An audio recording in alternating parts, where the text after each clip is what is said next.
Bonsoir coach, Roméo Koulibaly, journaliste de sport, consultant sportif RTI et animateur de l'émission Le Sport sur Fréquence 2.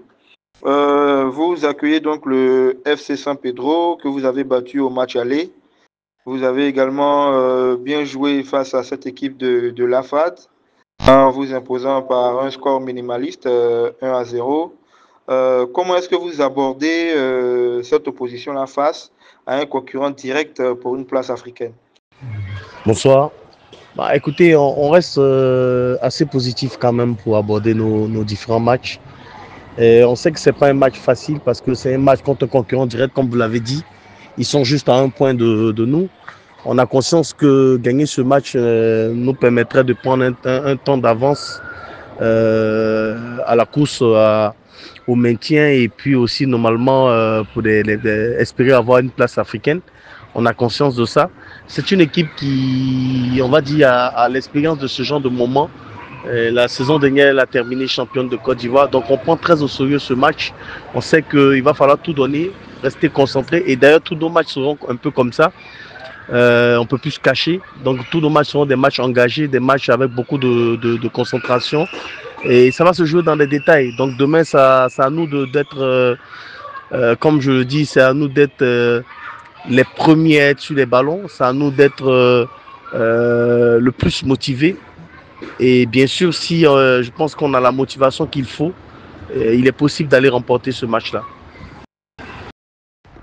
Bonsoir coach, Chamadia de Sport Ivoire.ci. À l'aller, vous avez battu le champion en titre, le FC San Pedro. Et là, c'est la phase retour.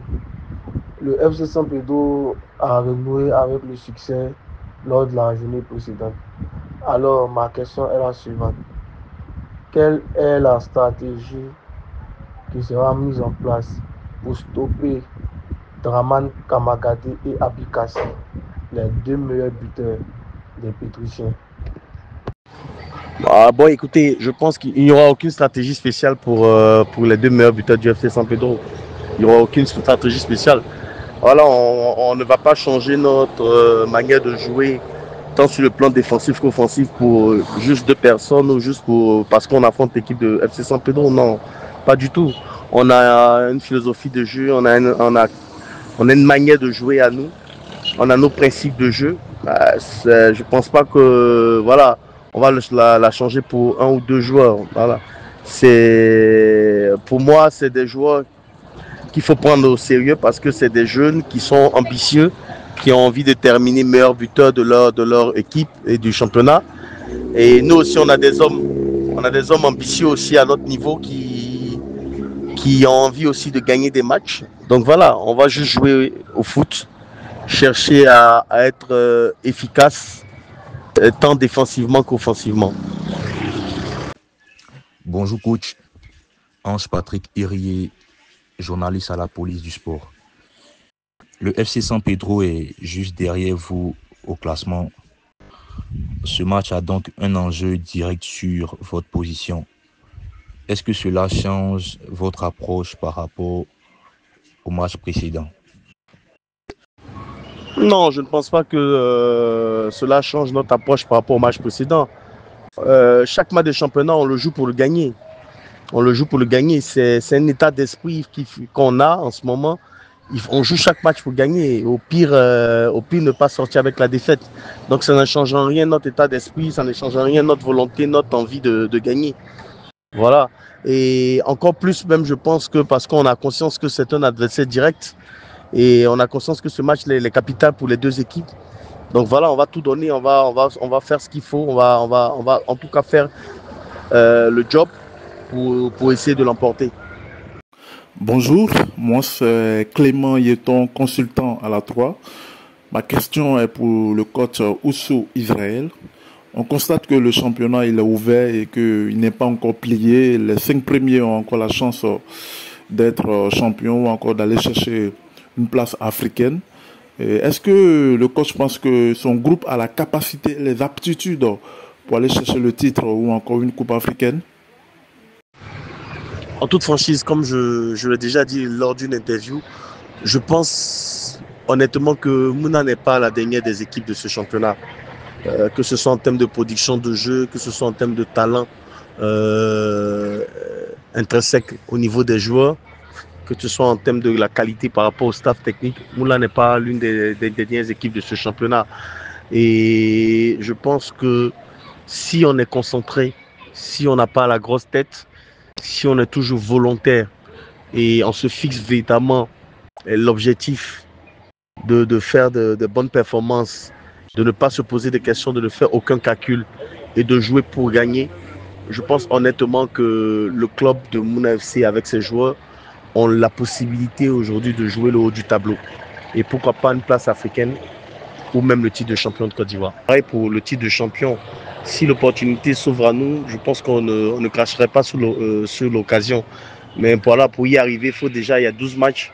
Il faut déjà chercher à remporter ces 12 matchs. Ce n'est pas chose facile, mais c'est chose possible. Donc il va falloir se concentrer, prendre match par match. Et après, on verra. À la fin, on verra à quelle position on sera. Mais je pense que le plus important déjà, c'est d'atteindre le maintien. Et ça passe déjà par le match de demain. Bonjour coach, Prince Akabla de Le Papato Sportif. Là, vous continuez de grimper au classement. Concrètement, comment est-ce que vous arrivez à maintenir vos joueurs concentrés depuis le début de saison? Bonjour Prince.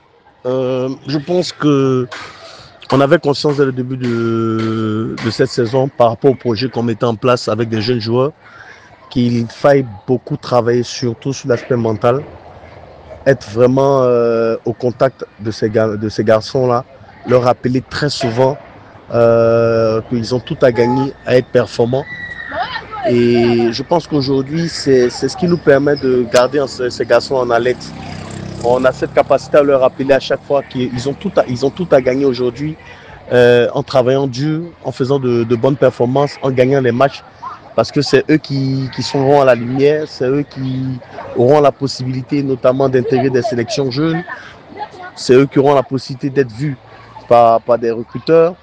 Et au-delà de tout, ce serait vraiment un honneur pour eux aussi d'amener Mouna à une place honorable, à une place, pourquoi pas africaine. Voilà, donc on essaie d'avoir cette motivation-là, de leur donner toujours cette motivation-là. Après, on est bien accompagné aussi par le président qui fait ce qu'il faut en termes de primes, de motivation. Il fait vraiment ce qu'il faut. Et là aussi encore, on lui tire notre chapeau parce que ça permet de tenir ces garçons-là concentrés en alerte. Et voilà, c'est l'assemblage de tous ces efforts-là qui permet aujourd'hui au club d'FC Mouna d'être là où il est en ce moment. Prince Akabla de Le Papato Sportif. Camarade Tidiane, comment est-ce que tu vis cette saison de titulaire au poste? Ce qui n'était pas arrivé souvent en enchaînant les matchs et tout. Et surtout ces prestations remarquées qui offrent les victoires à ton équipe. Je la vis bien avec tout mon entourage. C'est un moment qui n'était pas encore arrivé en tant que titulaire, enchaîner les matchs et faire ces prestations. Voilà. Donc moi je me dis, je dois vivre comme l'ancienne, quoi. Voilà, mais plus sérieux, plus concentré, plus travailleur.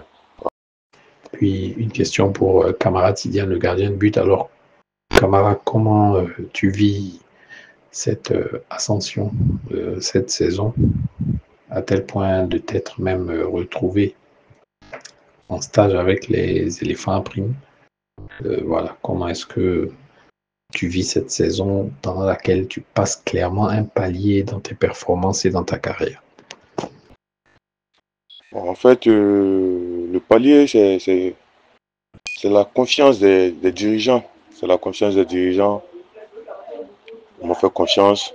Je devrais les rassurer avec le travail bien acharné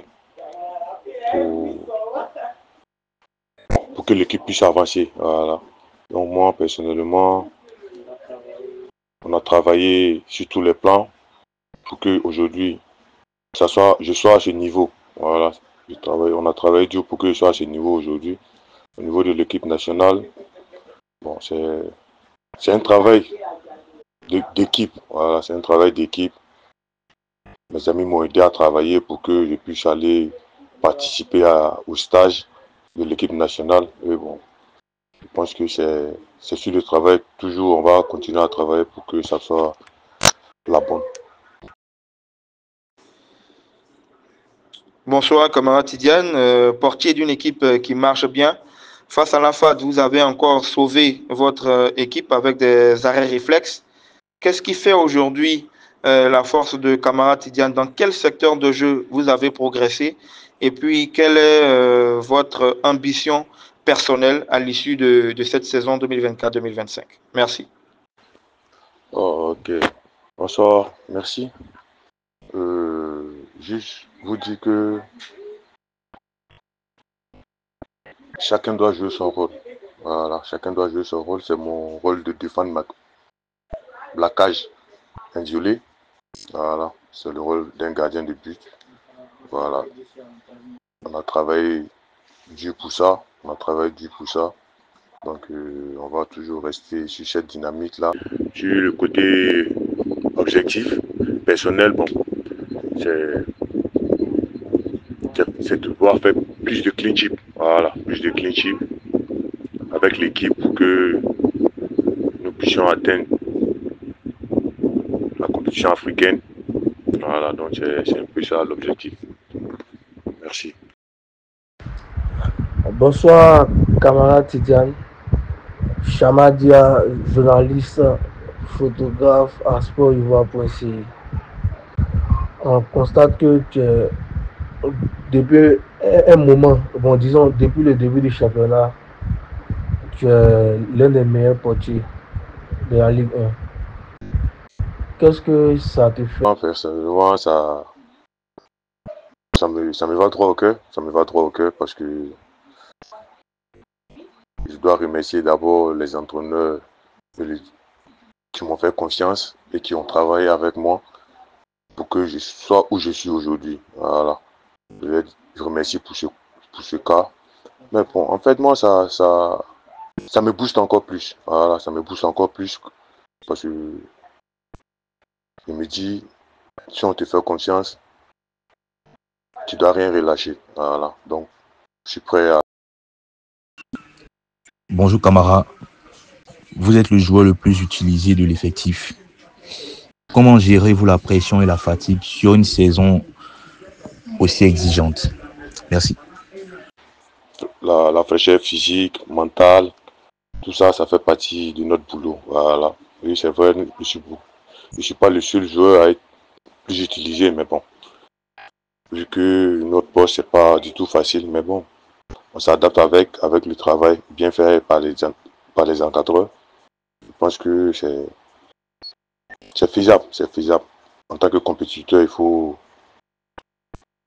s'adapter à tout. Voilà, un compétiteur, c'est lui qui est toujours prêt à compétir. Voilà, c'est lui qui est toujours prêt à compétir. Donc, physiquement, mentalement, tout est au top. Ok, merci. Là, vous faites votre première saison avec Mouna FC. C'est une saison plutôt bonne pour l'instant. C'est quoi vos ambitions personnelles et puis est-ce que d'un coin de votre tête, vous voyez en équipe nationale A dans 1 ou 2 ans? Bonsoir. Ok, merci beaucoup. Mon objectif personnel est que d'abord pour finir le championnat en beauté. Voilà. Finir le championnat en beauté avec une place qualificative en compétition africaine.